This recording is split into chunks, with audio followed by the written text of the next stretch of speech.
Queridos alumnos, buenas tardes. Vamos a comenzar la clase. Les ruego que guarden silencio. Lo primero que quiero indicarles es que retomamos después del paréntesis de Semana Santa el curso, que espero que hayan utilizado este tiempo para ponerse al día en las lecturas y también para efectuar los trabajos que tienen pendientes de hacer, el comentario que tienen que efectuar y resumen al libro de Jordi Franch.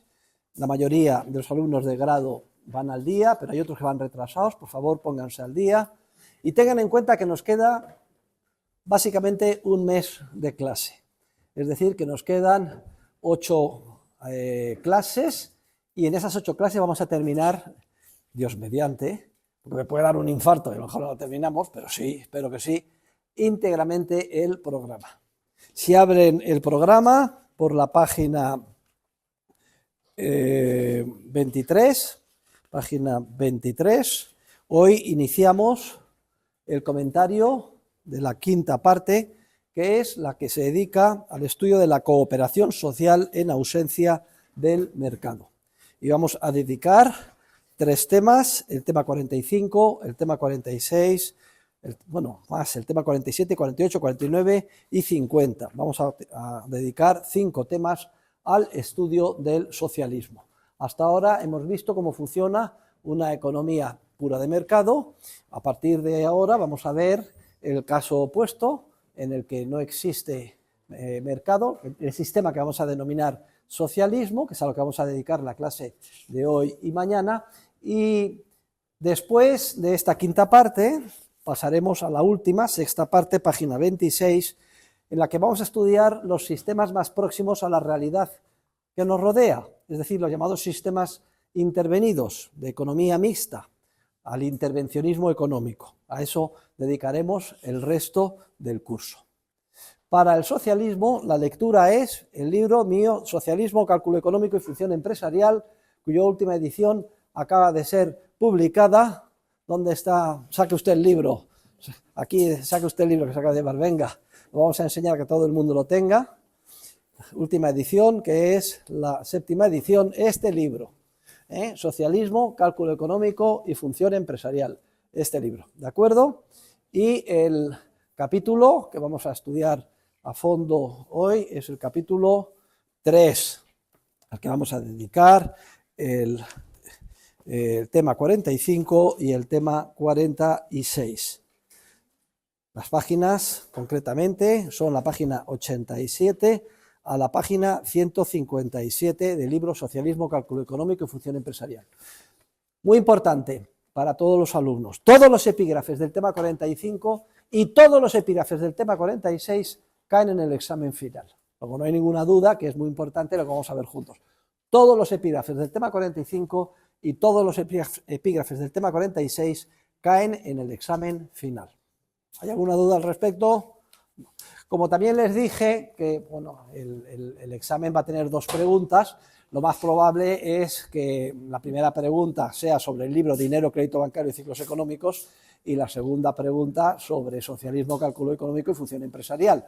Ya saben que hacemos un examen diferente para cada alumno, un examen distinto, de manera que al final lo vamos a hacer por filas. Al final se van a preguntar todas las preguntas que he dicho. No pueden presentarse por suerte, se la tienen que saber así, todas bien, las que he indicado memorizar en el programa, pero por favor, aunque yo les indique que lo más probable es que sea la primera pregunta del libro de dinero y la segunda del socialismo, no hay certeza absoluta, porque hay otras preguntas también muy importantes que están por fuera de esos 2 libros. Pero bueno, el 65% de los alumnos, casi más de 2/3, casi más del 66%, tienen este esquema que les he dicho.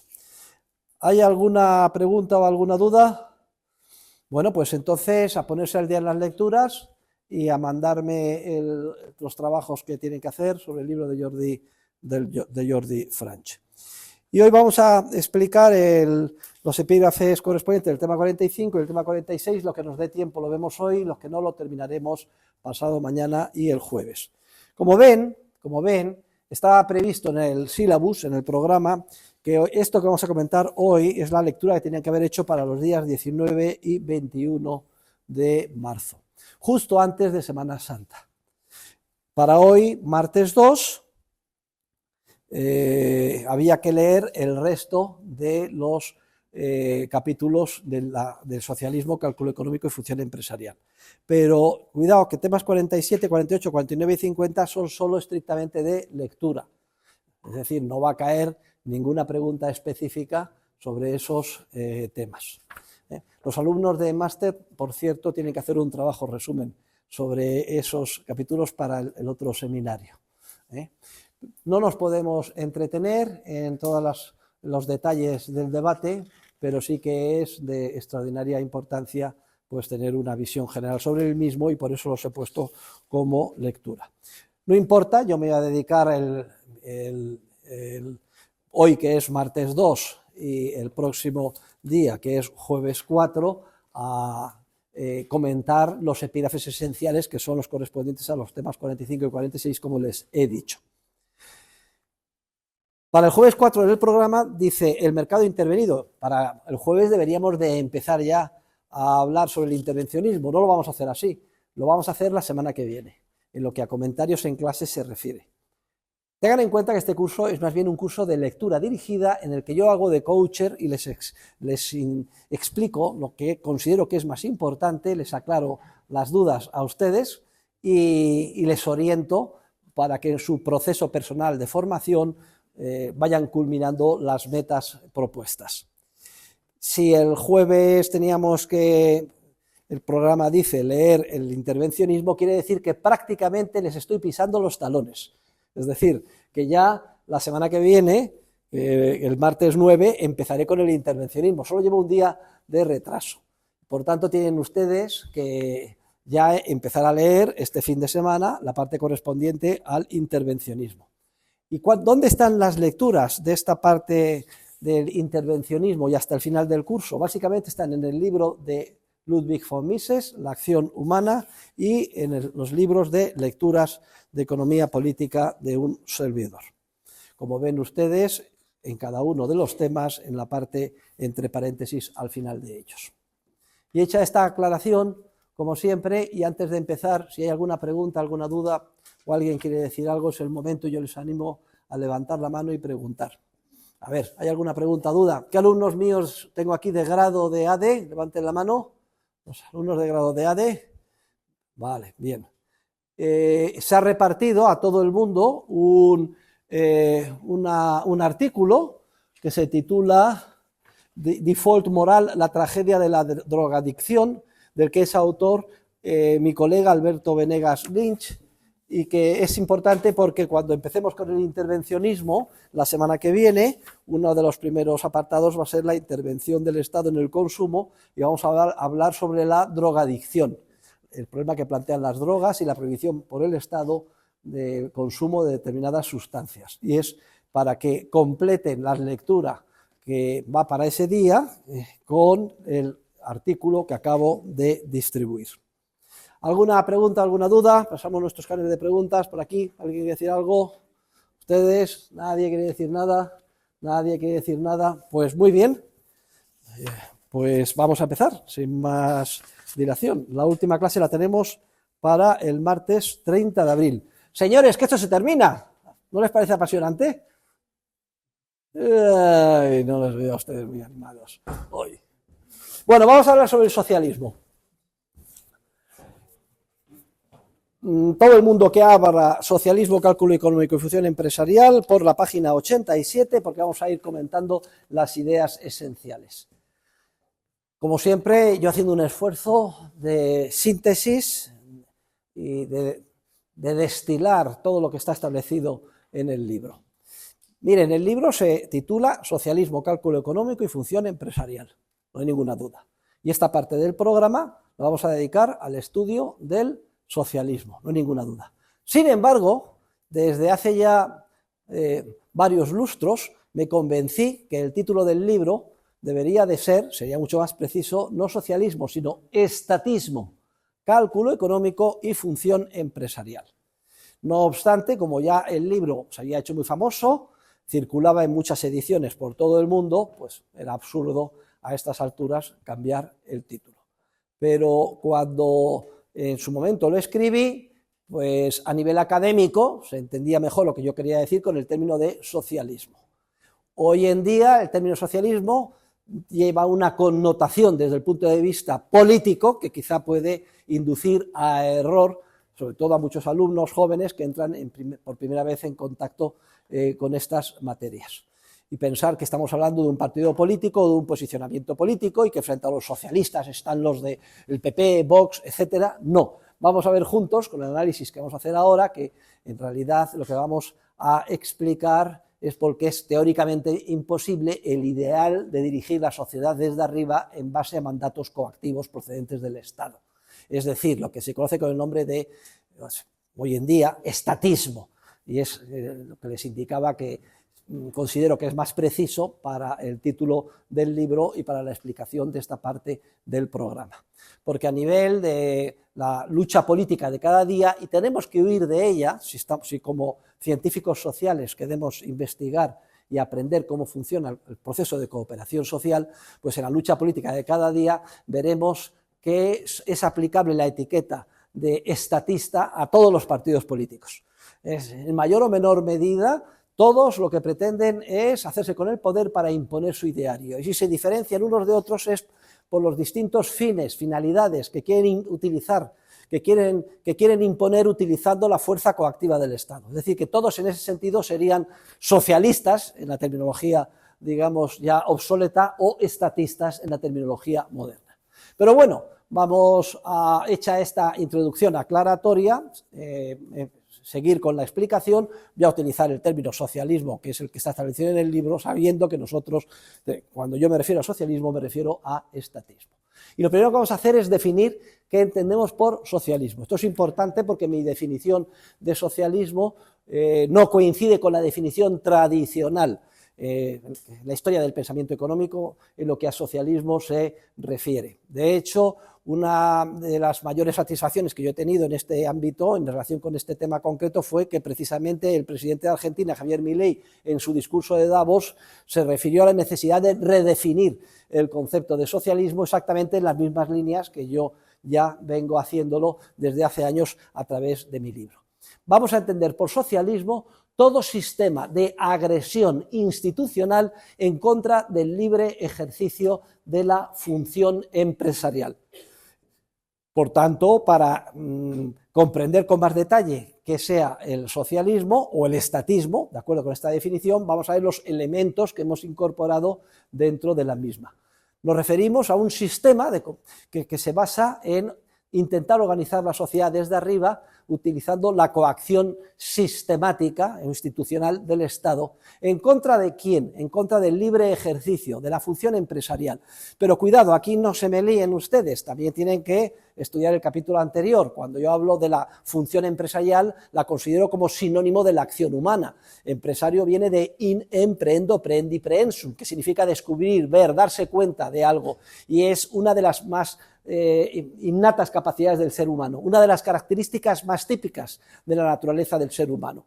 Luego, en última instancia, la definición que estamos presentando de socialismo es como todo sistema de agresión institucional en contra del libre ejercicio de la acción humana, de la acción de los seres humanos, tal y como somos nosotros. Hay dos tipos de agresión, hay dos tipos de violencia, porque este es otro de los elementos esenciales del concepto de socialismo que estamos presentando. Todo sistema de agresión institucional o concepto de violencia o agresión institucional. Porque la violencia puede ser una violencia aleatoria, no institucional, una violencia que yo califico en el libro de asistemática, que es el término que utilizo en el libro. Es la violencia a la que puede uno verse sometido, pues si le atracan en la calle. Hold up, levanta las manos, entrégame tu cartera y si no te pego un tiro o te doy un navajazo. Pues es una coacción a la que nos vemos, es un riesgo que tenemos, que haya alguna persona que utilice la violencia en contra nuestra. O alguien que a punta de pistola pues viole a una mujer o viole a un niño, o mate a otra persona o a punta de pistola robe, etcétera. Bien, eso sin duda alguna sucede, pero no nos referimos a esa coacción asistemática o no institucional en nuestra definición de socialismo. De hecho, en un mercado libre, incluso en un sistema sin Estado, anarcocapitalista, hay una necesidad de seguridad evidente y el propio mercado, de una manera espontánea, desarrollaría la oferta de prevención, represión y sanción del delito a través de compañías privadas de seguridad que patrocinarían diferentes sistemas jurídicos y que estarían apoyadas por millones de clientes, cada uno de ellos pagando su pequeña cuota por ser defendido por estas asociaciones. Y lo que los teóricos de la economía de mercado defienden, en general y en particular los anarcocapitalistas, es que la provisión del bien público de seguridad contra aquellos seres humanos que por desgracia son antisociales y no quieren asumir la responsabilidad y la disciplina y el esfuerzo que significa el intercambio pacífico voluntario entre todos, bueno, pues habría que prepararse contra estos con sistemas de prevención, represión y sanción del delito. ¿Cómo se haría esto de forma privada? No es el tema de esta clase, podría ser objeto de muchos seminarios, etcétera, ha sido estudiado ya con cierta profundidad, pero la conclusión a la que puede llegarse es que la provisión de estos servicios de prevención, represión y sanción del delito sería mucho más eficiente y además más barata a través de un sistema privado que a través de lo que actualmente nos quiere proporcionar el Estado. Porque, por las razones que vamos a ver en esta parte del programa, el Estado se encuentra en una situación de ignorancia ineradicable y todo lo que lo toca lo destroza y lo tiende a hacer mal. Lo único que sucede es que estamos acostumbrados vitalmente, desde que nacemos hasta que morimos, a un entorno estatista y, por tanto, identificamos determinados bienes públicos que son de un valor esencial, como es la seguridad, la justicia, o pueden ser las calles, los hospitales, etcétera. Como los proporciona actualmente el Estado, pensamos que si no existiera Estado perderíamos esos bienes públicos. Pues no es así. No solo no perderíamos esos bienes públicos, sino que su provisión a través de un proceso completamente privado sería más eficiente y además más barata, y ni siquiera podemos imaginar toda la capacidad empresarial dedicada a solucionar los problemas que fueran planteándose en esas circunstancias en un entorno de completa libertad. La coacción a la que nos estamos refiriendo en el término de socialismo es una coacción distinta. Es una coacción que es sistemática. Es una coacción que es llevada a cabo de una forma institucional. Es una coacción que, si algo le caracteriza, es que es perfectamente previsible, repetitiva. Es una coacción contra la que prácticamente no nos podemos defender, porque se ha organizado un ente que se conoce con el nombre de Estado, que se arroga el poder monopolista de la violencia y que ejerce de forma sistemática la coacción. Es a este tipo de segundo de coacción, que es distinta de la del criminal, que teniendo mala suerte te pueda asaltar por la calle, lo cual puede ser una desgracia, es a este segundo tipo de coacción y no al primero al que nos referimos en nuestro concepto de socialismo. Cuando decimos que es todo un sistema de agresión institucional o sistemática en contra del libre ejercicio de la función empresarial. Entonces, en el capítulo anterior del libro Socialismo, Cálculo Económico y Función Empresarial, explicábamos que todo acto empresarial genera tres efectos de una importancia trascendental. De hecho, quien entienda esto entiende el embrión de toda la ciencia económica. Los efectos son el efecto de creación de transmisión, el efecto de transmisión de información y el efecto de coordinación o ajuste. Cuando yo estoy actuando, o cualquiera de ustedes, en el mercado, se da una circunstancia sorprendente y a la vez maravillosa. Es que todo desajuste, y de hecho somos 8.000 millones de seres humanos, cada uno de su padre y de su madre, con un conocimiento de circunstancias particulares distinto, con voliciones diferentes, con juicios de valor distintos. Es lógico que haya múltiples desajustes o descoordinaciones en el actuar entre unos y otros. Y tenemos que actuar e interactuar unos con otros. En eso consiste la sociedad. La gran maravilla es que cada uno de esos desajustes o descoordinaciones se plasma en una oportunidad de beneficio empresarial que está ahí latente, que queda, como si dijéramos, esperando a que un empresario, es decir, cualquier ser humano, hombre o mujer, que por naturaleza estamos dotados de una innata capacidad creativa, descubra esa oportunidad de ganancia.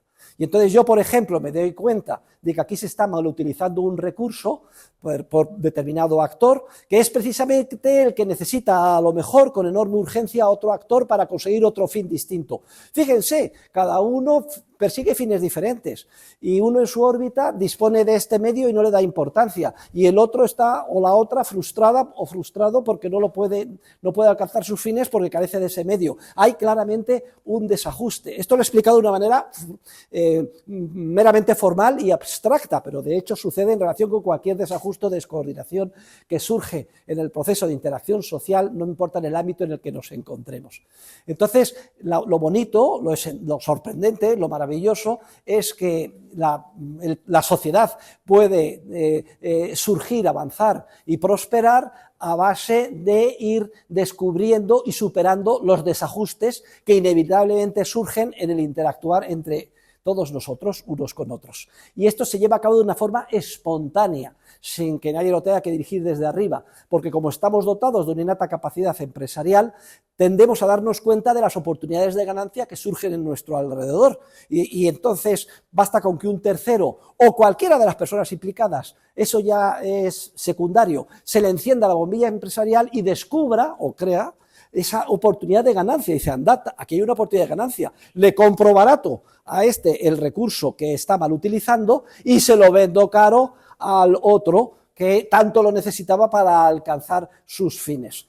El acto empresarial, el primer efecto es el de creación de información, por eso lo representamos formalmente en el libro con la bombilla que se enciende encima de la cabeza, en el esquema de hombres de palo o gráficos que tenemos en el libro. Me doy cuenta, eureka, cuando me doy cuenta descubro o creo algo que previamente me había desaparecido, creación de información.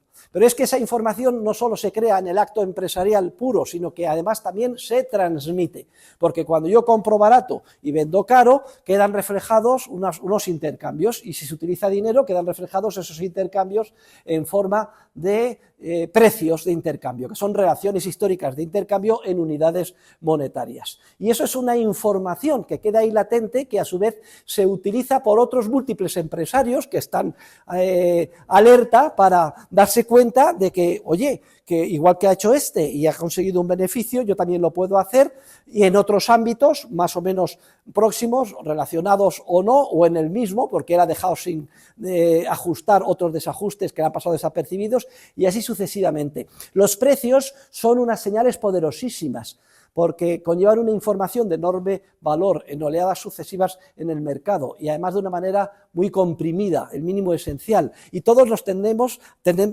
a darnos cuenta de que surgen oportunidades de ganancia gracias a este sistema de precios y al cálculo económico que nos permite llevar a cabo. Ojo, no es un comportamiento meramente paramétrico o de adaptación a los precios que van surgiendo, sino que utilizamos los precios, que dice Mises que son como los copos de nieve que caen y enseguida se derriten y desaparecen, como la materia prima o información que nos permite descubrir ulteriores oportunidades de ganancia y superar ulteriores desajustes que todavía no se habían culminado. Por eso decimos que el acto empresarial transmite información, no solo crea, sino que transmite información, aunque solo sea la parte más obvia. Anda, yo que mal utilizaba el recurso, ahora qué información he recibido, que guarda este recurso porque hay demanda para él y te van a pagar un buen precio. Es la anécdota que siempre pongo, ¿no?, del camión de basura, que tenía ese cartel que decía: la mierda que usted tira es lo que a nosotros nos da de comer, muchas gracias, o la basura que usted tira es lo que a nosotros nos da de comer, muchas gracias. Si fuera por nosotros, la mierda que la recoja otra persona, o la basura también, pero sin embargo la conservamos. ¿Por qué? Porque hay un buen precio, nos pagan por retirar la basura, y luego además nos pagan otra vez porque se recicla, y luego hay otra empresa que la convierte en abono, y así sucesivamente. Y a su vez la persona que estaba frustrada porque por falta de recurso no podía lograr sus fines también recibe una información en ese proceso de transmisión y es: puedes seguir adelante, culminar tu tan ansiado fin, aquí está el recurso que tú pensabas que no existía y yo te lo pongo a disposición. Fíjense, una transmisión, me he referido ya a la más primaria, entre los implicados en el acto empresarial, pero repito, no son solo los implicados en el acto empresarial los que se aprovechan o reciben la nueva información, sino que ésta se comunica en oleadas sucesivas en el mercado a través de los precios de mercado. Luego, el segundo efecto es el efecto de transmisión de información. Y hay un tercer efecto esencial, que es el efecto de coordinación o ajuste. Y es que, como consecuencia del acto empresarial, unos y otros, los implicados en el acto empresarial, aprenden, y además aprenden de la mejor manera que cabe aprender, motu propio, por su propio interés, cada uno aprende a disciplinar su comportamiento en función de las necesidades ajenas, en función de las necesidades del otro, y aquel que considera una basura y no le da ningún valor a ese recurso, ahora lo conserva y se disciplina su comportamiento, y lo conserva ese recurso para el otro que tanto lo necesita, para hacer abono, por ejemplo, y además lo hace sin que nadie se lo tenga que decir, sin que haya un ministerio ni un experto que le tenga que orientar, sin que le tengan que poner una pistola en el pecho o ordenarle por el boletín oficial del Estado: señorita, me distrae usted, está utilizando el móvil, fuera, pues estoy haciendo un esfuerzo muy grande, quite usted el móvil, por favor. Vale. Luego, cada uno aprende a disciplinar su comportamiento en función de las necesidades ajenas. Y entendiendo estas ideas esenciales, creación de información, transmisión y coordinación, fíjense ustedes, 8.000 millones de seres humanos dedicados por su propio interés a encontrar oportunidades de beneficio y aprovecharse de ellas. Esto es lo que explica que surja ese proceso de cooperación social voluntaria y prospere y avance la civilización. Luego, por eso, estas ideas son, decía, desde el punto de vista del conocimiento de la ciencia económica, desde la perspectiva más elemental o embrionaria, el conocimiento más importante. Entonces, ahora lo que se trata es lo siguiente: si entendemos, y he querido hacer un resumen muy breve, y este es uno de los grandes descubrimientos de la ciencia económica, que de una manera espontánea tiende a coordinarse el proceso de cooperación social en base al ejercicio de la función empresarial y sin utilizar la violencia ni la coacción de nadie y sin utilizar el ordena y mando centralizado de nadie. Ahora lo que vamos a presentar con el socialismo es un sistema de organización social alternativo o distinto, que no tiene nada que ver. Consiste en utilizando la coacción o la violencia en contra del libre ejercicio de la función empresarial a través de lo que se conoce con el nombre de mandatos, y en el libro tienen un esquema gráfico muy claro, es decir, hay un centro coordinador del que emanan los mandatos y se impone un comportamiento concreto a cada uno de los 8.000 millones de seres humanos, de una manera coactiva. Luego, la esencia del socialismo o del estatismo es coacción. Socialismo es coacción, es violencia en contra del ser humano. Y entonces, lo que se pretende, el objetivo, el ideal, es que se piensa que mediante la violencia, la coacción sistemática procedente del órgano director, y da lo mismo que haya sido o no elegido democráticamente, etcétera, asesorado por sus expertos, burócratas, funcionarios, etcétera, utilizando la violencia, la coacción, se pretende con ello organizar la sociedad y además supuestamente de una manera más efectiva, impulsando un mayor avance y una mayor prosperidad. Luego, por tanto, el desafío que plantea el socialismo no es moco de pavo, no es algo que podamos desdeñar. Si plantea un desafío que requiere un meticuloso estudio desde el punto de vista científico para ver si tal cosa sea posible o no.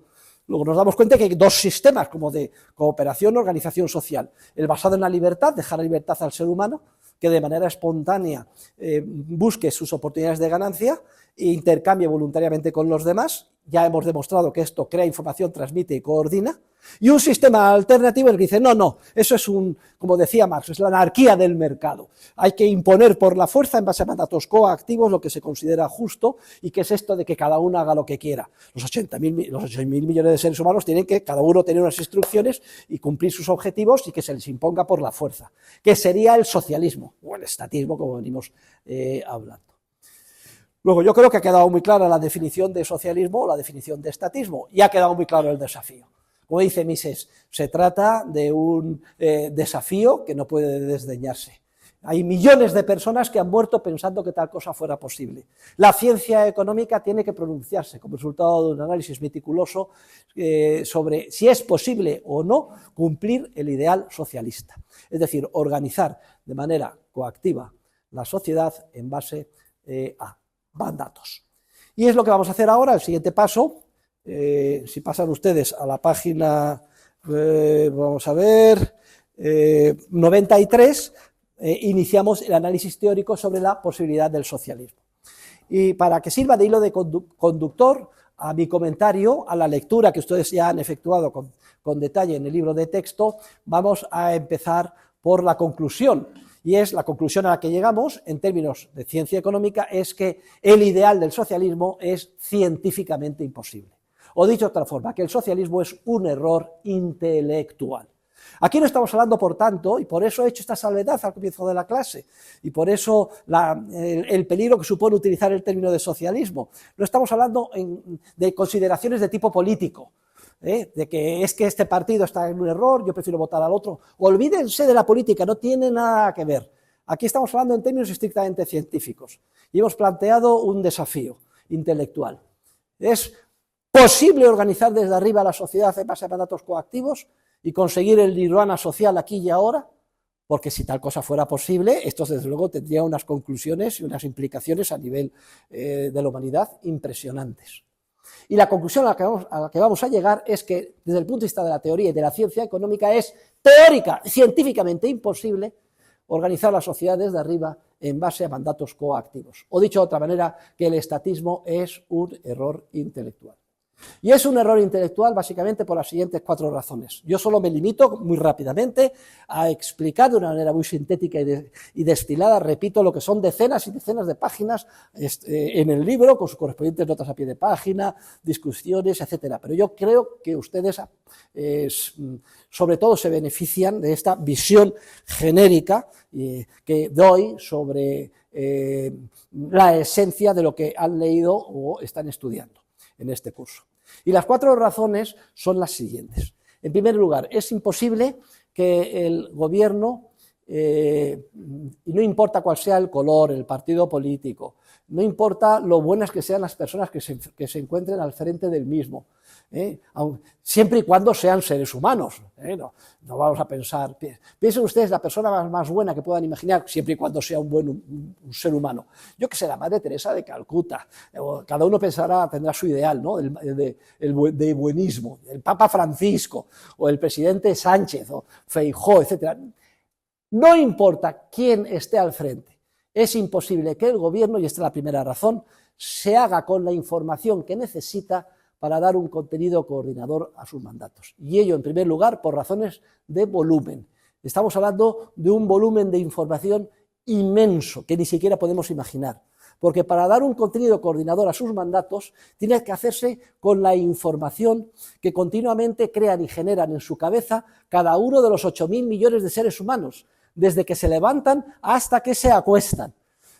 Dese cuenta que la información o el conocimiento empresarial tiene una serie de características, también estudiados en el capítulo anterior, y es información o conocimiento humano que crean los seres humanos. No nos estamos refiriendo al conocimiento técnico que se pueda recoger en artículos científicos, al conocimiento formal que pueda recogerse en las bibliotecas o en cualquier medio informático o disco duro, etcétera. No.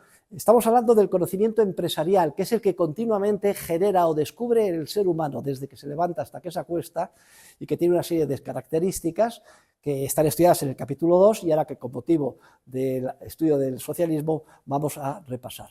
Luego es un conocimiento inmenso, porque tiene 8.000 millones de fuentes, que cada día lo están creando nuevo. Y no es un conocimiento que se encuentre dado, no es un conocimiento que se pueda paralizar el mundo, congelar el mundo y decir que cada uno transmita lo que tiene en su mente